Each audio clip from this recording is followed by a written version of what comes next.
Olá pessoal, né? Espero que todos estejam bem, estejam aí devidamente protegidos em suas casas, aqueles que podem, que espero que essa loucura, essa insanidade, né? Parece uma coisa de filme. Espero que nesse momento todos possam estar com saúde, saudáveis, assim como as vossas respectivas famílias, né? Bom, nesse momento de essa loucura danada dessa pandemia, né? Parece coisa de filme, de tão inacreditável. A gente procurou gravar alguns videozinhos para estar tentando dar um suporte maior para vocês para as aulas, tá bom? Então, esses videozinhos vão estar lá no canal, espero que vocês gostem, comentem, se inscrevam, espero que possa ser útil aí nesse aprendizado, no seu aprendizado, e principalmente nesse momento que a gente está em casa, às vezes meio perdido, uns trabalhando demais, outros de menos, mas espero que possa ser útil. Vamos lá, vamos começar com a nossa aula, vamos dar uma relembrada, né, no nosso último conteúdo, que foi antes de da gente parar as aulas por conta da pandemia, né? Bom, então aqui nós discutimos a questão do que eram dados, né? Dados eram fragmentos de informação, dados eram partes de uma informação estatística, né? A gente pode dizer que a matéria-prima que você coleta por meio de dados, entrevistas, questionários, entre outras formas, né? Então você aplica um instrumento de pesquisa, entrevista, questionário, formulário, enfim, coleta esses dados que depois eles precisam ser devidamente tratados para que então possa gerar a informação. Bom, esses dados basicamente eles podem ser, né, agrupados em variáveis qualitativas ou variáveis quantitativas, né? Vamos lá, deixar aqui para que vocês possam ir acompanhando. As variáveis qualitativas são aquelas, pessoal, que não possuem valores, né? Elas são definidas por categorias, elas vão representar a classificação de indivíduos de um determinado modo de agrupamento. Basicamente, elas podem ser classificadas em nominais ou ordinárias. Vamos lá? Nominais são primeiro grupo, as mais simples, é aquelas que não existe nenhum tipo de ordenação. Os indivíduos eles são classificados dentro de categorias específicas segundo a sua necessidade de pesquisa. Então a gente colocou aqui alguns exemplos, né? Sexo, cor dos olhos, fumante ou não fumante, doente ou sadio. Veja, pessoal, que nessa categoria, nas nominais, o nosso grande objetivo aqui, né, assim como as outras, é estabelecer, e nesse caso aqui, é estabelecer uma categoria onde o indivíduo possa estar classificado. Então, a resposta é muito clara, bem objetiva, né? Então, por exemplo, você vai colocar lá cor dos olhos, você vai estabelecer castanho, verde, azul, né? Sei lá, preto, cor de mel, enfim, os indivíduos vão colocar vários tipos de cores, né? Igual eu expliquei na sala. Sexo, masculino, feminino. Hoje, com a questão da evolução social, pode colocar outros, a questão da classificação da social do indivíduo enquanto ele se enxerga, né? E outras variáveis aí que nós não vamos aqui ficar nos estendendo, ok? Bom, variáveis ordinais. As ordinais, pessoal, elas indicam que há uma ordenação nessa categoria, né? Então, por exemplo, a gente colocou aqui a escolaridade do indivíduo. O indivíduo pode ser primeiro, segundo, terceiro grau, estágio da doença inicial, intermediário, terminal, mês da observação, janeiro, fevereiro, março, assim por diante, né? Você pode colocar aqui também na questão da variável ordinal, né, o seu grau de satisfação. Então, por exemplo, o quão satisfeito você está com o atendimento numa escala de 1 a 5. Aí o indivíduo coloca lá o númerozinho direitinho, né, marca o número a qual ele está, o nível de satisfação dele. Então, essas variáveis qualitativas, elas indicam variáveis ordinais específicas, né? Qualidade do atendimento, né? Ao invés de você colocar números, você pode colocar bom, ruim, excelente, péssimo, né? Ruim. Então você vai colocando ali, você procura ordenar e classificar em escalas, né? Ao nível de ordenamento dessa categoria. Então isso aqui são variáveis qualitativas. Já as quantitativas, pessoal, elas têm por objetivo básico determinar uma variável, uma escala quantitativa que apresente um número, que dê um sentido numérico, ok? Aqui o grande objetivo está relacionado à questão de medição, principalmente no que tange a estabelecer uma quantia, um número que possa ser expressado, né? Bom, elas podem ser classificadas em contínuas e discretas. Contínuas, pessoal, é aquelas que vão ser estabelecidas através de algum número dentro de uma escala, ok? Então você pensa numa reta, né? De tanto a tanto, de tal a tal. E aí, qual que é o objetivo, né? É você estabelecer ali um padrão que classifique indivíduos. Então, por exemplo, toda vez que você vai falar de medidas, né? Peso, altura, tempo, pressão arterial, idade, como tem N possibilidades, como são muitas as variáveis, você cria escalas ali para determinar o agrupamento dos indivíduos. Então, por exemplo, aqui no peso, eu posso colocar indivíduos que pesam entre 50 e 60 quilos, entre 61 e 70, entre 71 e 80. Altura, indivíduos até 1,50 m, indivíduos de 1,50 m a 1,60 m e assim sucessivamente, né?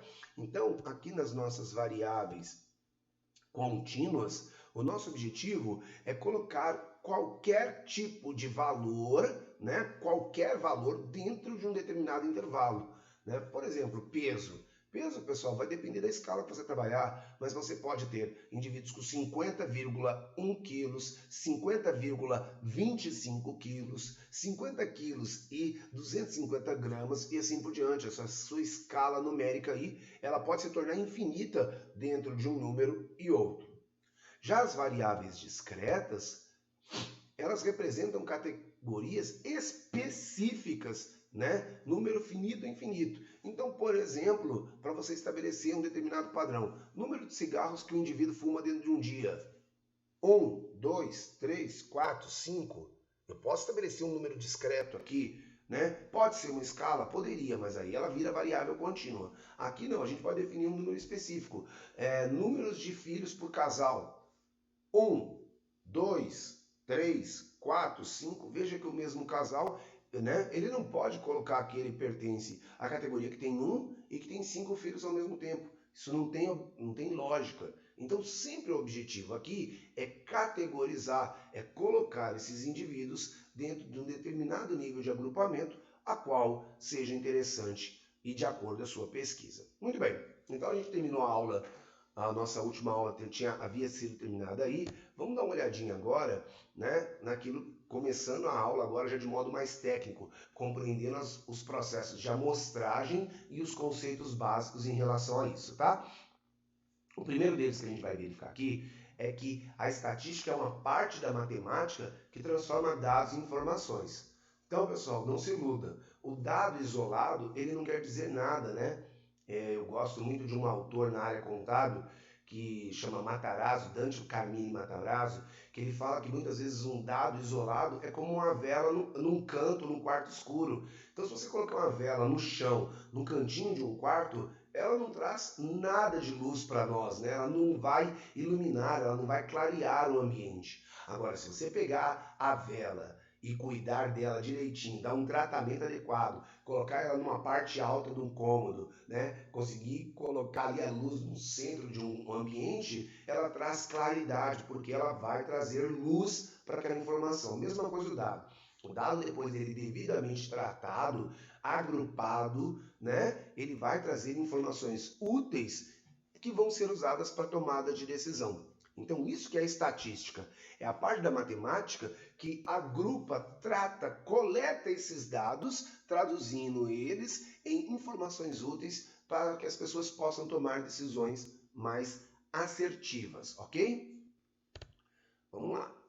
Bom, o primeiro conceito estatístico que a gente vai estudar hoje é o conceito de população. Então, pessoal, toda vez que a gente vai falando de população, a gente está falando do todo, do grupo máximo de indivíduos que estão sendo ali estudados, né? Então, isso é diferente de amostra. A amostra é uma parte da população. a população é o todo, a amostra é uma parte, é um subconjunto dessa população. Então, por exemplo, eu posso falar que nós vamos fazer uma pesquisa com toda a população brasileira. Pessoal, seria uma tarefa hércula, árdua, completamente difícil. Nós estamos falando aí de 210 milhões de habitantes. Agora, eu posso traduzir essa população em grupos menores? Posso.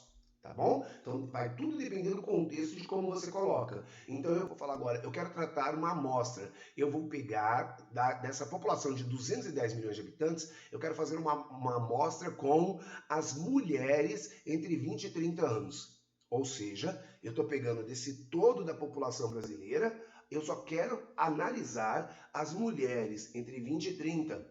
Eu quero fazer uma amostra da população brasileira com a população da melhor idade, ou seja, os indivíduos que já têm ali acima de 60 anos, ok? Então, o que é a lógica aqui? População é muito difícil de você trabalhar, porque é o dado completo, é amplo. A amostra é uma pequena fração, é uma parte desse representativo populacional. Então vamos dar um exemplo para vocês, de uma maneira, uma brincadeirinha aqui, né? Então sua mãe acabou de fazer aquele bolo gostoso, inteiro lá, tá lá o círculo inteiro. Isso é a população, é o todo, é o bolo inteiro. O que é a amostra? É quando você corta uma fatia desse bolo, ok? E por que é importante a gente compreender isso, pessoal? É que dependendo da característica que eu trabalho, essa amostra ela representa exatamente a característica do todo populacional, né? Então vai depender de como eu preparo essa amostra. Vamos detalhar um pouquinho mais isso aí. População é o conjunto de unidades sobre o qual estamos desejando obter informação. É o conjunto de elementos, né, o todo a ser observado. Então, eu posso falar aqui que eu quero fazer a coleta da população de um bairro, da cidade, de um estado, de um país. Estou falando do todo. Eu posso falar da população de uma determinada academia. Significa o quê? Todos os alunos daquela academia. Número de alunos de uma faculdade. Eu posso falar, olha, eu quero fazer uma pesquisa com a população da faculdade. Então eu vou estar falando o que é a população da faculdade.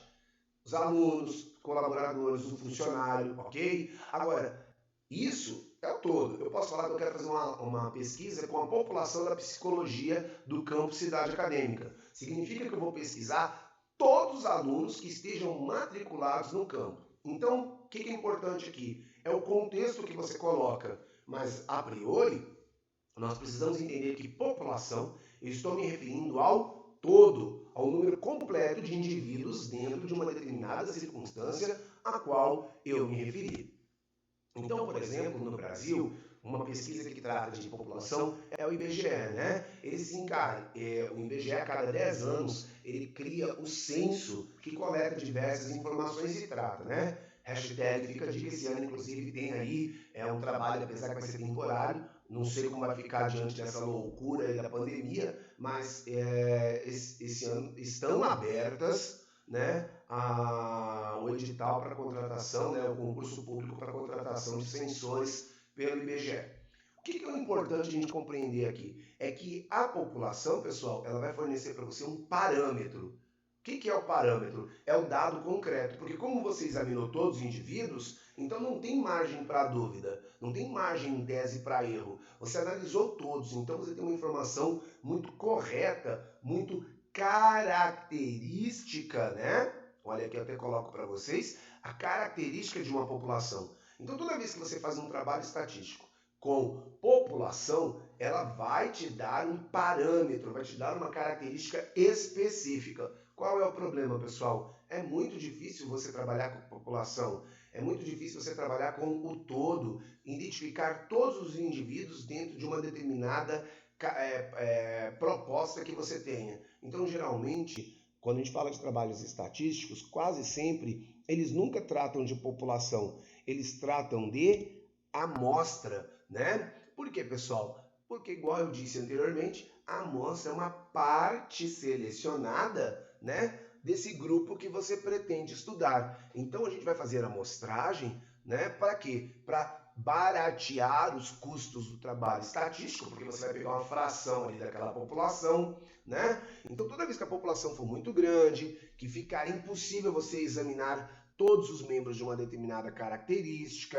né? Quando você quer economizar tempo e dinheiro, é caro. Pesquisa estatística, pessoal, trabalho estatístico, pesquisa é algo muito caro de se fazer, né? Então, geralmente, você pega uma pequena amostra de uma população, né? Além disso, muitas vezes não é possível você coletar todos os elementos. Imagina, eu quero fazer uma pesquisa com todos os homens no Brasil. Como é que eu vou fazer isso? E aqueles que trabalham de manhã? E aqueles que trabalham à noite? Né? Fica difícil coletar, fica quase impossível você coletar. Então, geralmente, o trabalho estatístico, né, ele não vai lidar com parâmetro, ele vai trabalhar com amostra que vai indicar para vocês um determinado fator ali específico. Mas não se iludam. A amostra geralmente mostra com um nível de precisão alto, vai depender de como você prepara a sua amostra, né? Mas a amostra, ela mostra geralmente a característica de uma população. Ela mostra com determinado nível de assertividade a tendência a qual aquela população representa num determinado aspecto. Essa figurinha aí, ela... Opa, voltar aqui, desculpa. Ela mostra para nós, né, para a gente encerrar essa primeira aula aqui para o vídeo não ficar tão longo, ela mostra para a gente exatamente o que eu acabei de falar agora, né? Então nós temos aqui, né, uma população de sorrisos, né? A população de sorrisos são todos os smiles aqui dentro desse conjunto aqui, né? Agora, dentro desse universo, dentro dessa população, eu posso estabelecer uma amostra com esses 5 sorrisos. Eu posso estabelecer uma outra amostra aqui com outros 5 tipos de sorriso, né? Outra aqui. Então, eu, dentro de uma população, escolho as amostras às quais me convém e de acordo com os critérios previamente estabelecidos, que a gente vai explicar já na nossa próxima aulinha. Beleza, pessoal? Espero que tenha sido útil esse primeiro vídeo aí para vocês. A gente deu uma relembrada na aula, começamos a tratar os conceitos básicos e na nossa próxima aula a gente vai começar a trabalhar isso de modo mais pormenorizado. Obrigado, pessoal. Até a próxima.